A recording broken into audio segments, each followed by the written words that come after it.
تو داری هر روز تستوسترون از دست میدی و بدترین بخشش اینه که حتی خودت هم متوجه نمیشی. مطالعات نشون میدن سطح تستوسترون مردها هر سال حدود 1% کاهش پیدا میکنه و همین یک هورمون همه چیز رو شکل میده. اندازه عضله، رشد استخوان، تیزی چهره، حتی انرژی که تو رو به حرکت وامی داره. بدون تستوسترون ممکن تقریبا این شکلی به نظر برسی. توی این ویدیو عادتهای روزانه‌ای رو نشونت میدم که یواشکی تستوسترونت رو میکشن و راه‌حل‌های ساده و علمی برای بالا بردنش. بریم شروع کنیم.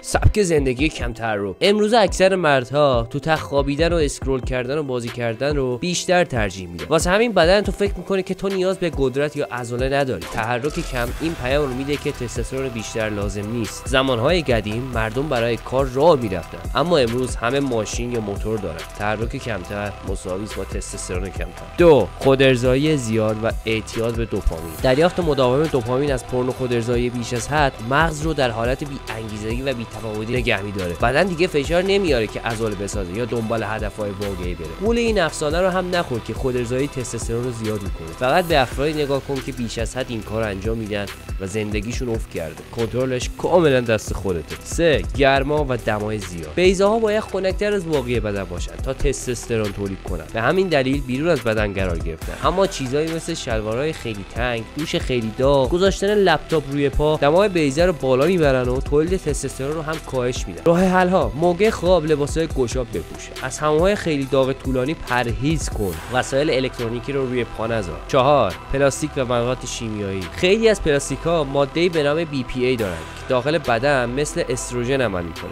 استروژن بیشتر مساوی با تستوسترون کمتر. پس غذا و آب رو تو ظرف‌های شیشه‌ای یا فلزی نگه دار. 5. فست فود و شکرهای فرآوری شده. شکر، روغن‌های نباتی و کربوهیدرات‌های فرآوری شده باعث افزایش انسولین و التهاب میشن و هر دو باعث کاهش تستوسترون میشه. همچنین چربی اضافه بدن تستوسترون رو به استروژن تبدیل میکنه. در ادامه رژیم صحیح رو هم توضیح میدم. حالا بخش اصلی: چطور تستوسترون افزایش بدیم؟ 1. رژیم غذایی. 3 ستون اصلی ساخت تستوسترون: زینک، منیزیم، ویتامین دی. ببین، زینک رو میتونید تو تخم مرغ، گوشت قرمز و تخم کدو پیدا کنید و منیزیم رو هم میتونید تو آجیل‌ها، تخم کدو و شکلات تلخ 90% پیدا کنید. ویتامین دی بهترین منبع نور خورشید، 15 تا 20 دقیقه آفتاب صبحگاهی. 2. ورزش به شکل درست. وزن زدن عالیه اما کافی نیست. اسپرینت و تمرینات انفجاری کوتاه تستوسترون رو به شدت بالا میبرن. نمونه ها: اسپرینت سربالایی، جامپ اسکات، دو تناوبی شدید. به آدم‌های نگاه کن که خیلی ساده میدونن و بیشترشون چاک یا صورتشون پف داره. در مقابل دوندگان سرعت یا اسپرینترها رو ببین، عضلانی و فعالترن. الگو: 30 ثانیه نهایت توان بدو، 2 دقیقه استراحت کن و 3 ست این چرخه رو ادامه بده. 3. آب با کیفیت. آب شیر پر از مواد شیمیایی و میکروپلاستیکه که هورمون‌ها رو به هم می‌ریزه و باعث افزایش استروژن میشه. استروژن بالا مساوی با تستوسترون پایین. پس از آب معدنی تمیز یا آب فیلتر شده استفاده کن و آب رو در بطری‌های فلزی یا شیشه‌ای نگه دار. 4. کاهش استرس و سطح کورتیزول. استرس باعث افزایش کورتیزول میشه و کورتیزول منابع بدن رو از تولید تستوسترون میدزده. راه حل‌ها: باشگاه، پیاده‌روی، مدیتیشن، تمرینات تنفسی. یک تمرین خوب باشگاهی میتونه استرس رو 40% کم کنه. 5. با هدف زندگی کن. اگه هدف یا برنامه‌ای نداشته باشی زندگیت پوچ میشه و همینم باعث استرس آینده، بی‌انگیزگی و کاهش تستوسترون میشه. اما وقتی با یه هدف مشخص بیدار میشی، چه شغلی، چه ورزشی، چه ساختن یک مهارت، بدنت با انگیزه بیشتر و تستوسترون بالاتر واکنش نشون میده. چالش: یک مهارت با درآمد بالا انتخاب کن. 6 ماه یادش بگیر، میبینی چطور زندگیت به طرز شگفت انگیزی تغییر میکنه. اگه ویدیوهای بیشتری مثل این میخوای، حتما چنل رو سابسکرایب کن و زنگوله رو هم بزن و روی آل بذار. توی ویدیوی بعدی به زودی میبینم.